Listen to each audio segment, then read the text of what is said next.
Chapter 20. Ken O'Keefe and Truth, Justice and Peace. In September 2016, alternative knowledge speaker and podcast host, Max Igan, posted an article about his former friend Ken O'Keefe, Go.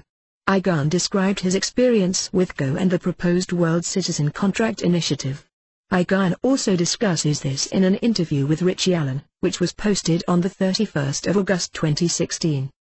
I have been unimpressed with Go since approximately December 2013, when he had failed to follow up on a commitment to discuss the truth about the destruction of the WTC on his short-lived People's Voice program entitled Ken O'Keefe's Middle East. I will explain the background to this below. It is just a shame that someone like Go, who seems to have taken an important and authoritative stance against the horrendous acts of violence, war crimes and occupation by Western and Israeli armed forces in places such as Iraq, Afghanistan and Palestine, has now shown considerable dishonor. Many people have been cheering Go on in his strong, public, and fully justified stand against these evil groups of people.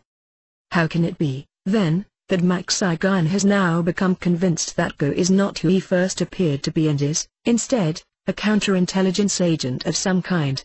Of course, if you read Max Igan's article, mentioned above and listen to his interview above, this will become very clear.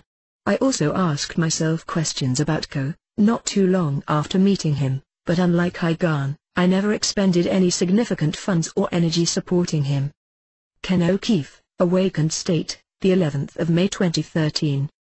Both Go and myself were kindly invited to speak at the Awakened State conference in Edinburgh in May 2013. Go had filled in for Tony Farrell, who pulled out of the conference a few months before it was due to take place. Hence, this conference was where I first met Go and he sat through my presentation about the energy cover-up, and how it links into what happened to the WTC. His talk, entitled War of Terror, Iran, Palestine, Syria, False Flags and Banksters, was given on the same day as mine. At some point over the weekend of the conference, I told him that I was aware that he had appeared on Press TV with Jim Fetzer and Kevin Barrett and that he should be wary of these characters, as I had documented their part in the criminal cover-up of 9/11 Event 110. Fetzer's role in the cover-up is probably far more significant than Barrett's, however. Following the conference, we both traveled back down south and I spent over 1 hour with Ken O'Keefe explaining personally to him, face to face, during the train journey, that the 9/11 thermite story was bogus. On my laptop, I showed him a PowerPoint presentation about the destruction of the WTC and I went over the main points, showing him the photos and video clips. He said, "I think I can see what you mean," or words similar to this. I gave him a free copy of Dr. Judy Wood's Where Did the Towers Go 3, which proves the thermite story is false. When I gave him this tome, he seemed deeply appreciative, even bowing his head and seeming genuinely moved by this. On 4th of November 2013, we talked on Skype and, if you listen to an extract from this conversation, it seems he got what was in the book, and why it was so important. He said to me, "I've started reading Judy's book and I've watched some videos and whatnot and I'm convinced. In fact, I have to say, I'm planning admitting my own. Wow, even I was manipulated as well, because how did I not see this sooner? Clearly the lack of debris. I had been meaning to look at Dr. Judy's stuff, but I hadn't done it and who knows how much longer it would have been. But it's obvious. It's clearly obvious. What I've come to love about Judy's position is that while it reveals this incredibly destructive technology, the flip side, as she makes very clear, is that this technology could be used in the most constructive of ways and literally liberate us on a massive scale. So this is the proverbial silver lining in the dark cloud, if we choose to see it. For me, this is where one of the issues we need to confront. The very serious issue of all the infighting and the politics and the bullshit where we sit and argue over details, and while I'm willing to accept that people are convinced that it's thermite and so on and so forth, I don't think it's so important as it is for people to see the truth about this issue. I really thought he got it. He even talked about the silver lining of free energy, which few people talk about. He therefore invited me onto his first Middle East program planned later in November 2013 and I agreed to go down to London on 24th November, but he never followed up with his invitation. Indeed, The last I heard from him then was when he was asking a question about the Dr. Greg Jenkins, Dr. Judy Wood ambush interview. Ken O'Keefe promotes 9/11 disinformation. A few months later, it became clear, however, that Go had decided to help to promote disinformation about 9/11. On a 9/11 special program he did, neither Dr. Wood nor myself were invited to discuss the evidence, and he did not mention her investigation and court case 121. Instead, he allowed Chris Bolin to lie about what happened to the WTC and what Dr. Wood has said. I explained, in detail, to Go that the thermite story was a lie, and in his Skype call to me, linked above, he seemed to understand this.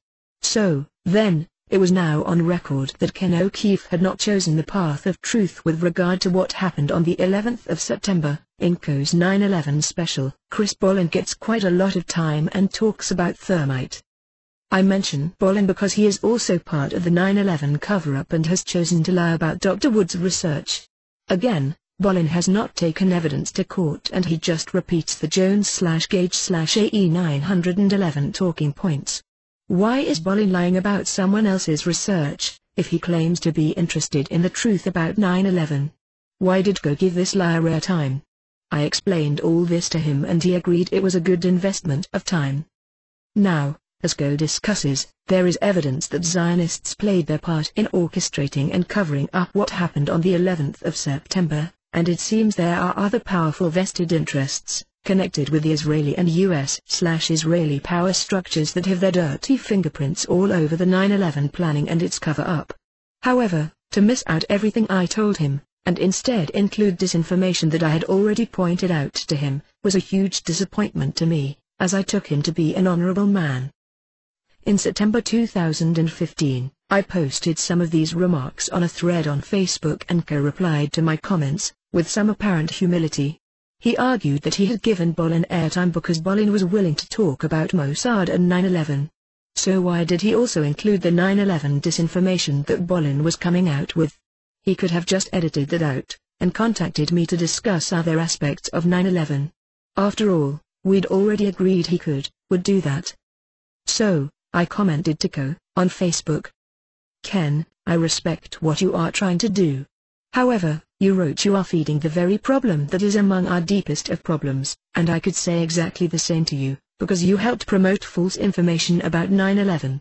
We know it is false scientifically and we also know it is false based on the actions, or lack thereof, of those promoting it. The reason I didn't reach out to you was because I thought you understood what I was trying to tell you. I thought you understood the scientific evidence and also about what people like Fetzer and Barrett were doing, muddling up the vastly important truth of what happened to the towers, the most important issue of our time, because it affects geopolitics, energy, the weather and all issues connected with those things. Of course, what I hope people will do is say oops, sorry I was wrong, and I can now see this. But unfortunately, most people go along to get along, because that's politics.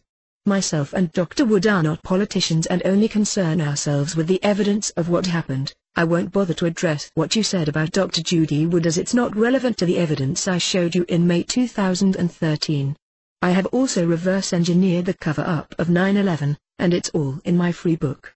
The fact that many people don't like what is in our books, or they don't like our personalities or the way we speak, doesn't make it untrue, and it doesn't in any way reduce the importance of those truths.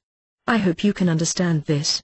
Best wishes. I hope you are successful in exposing the things you are working on, but be aware there are scoundrels around you try to convince you some things are not known or are not that important. I subsequently offered to do an interview with Co, so that we could straighten it all out. We could then have talked to each other about the parts of 9/11 which interest us, and record it as an interview.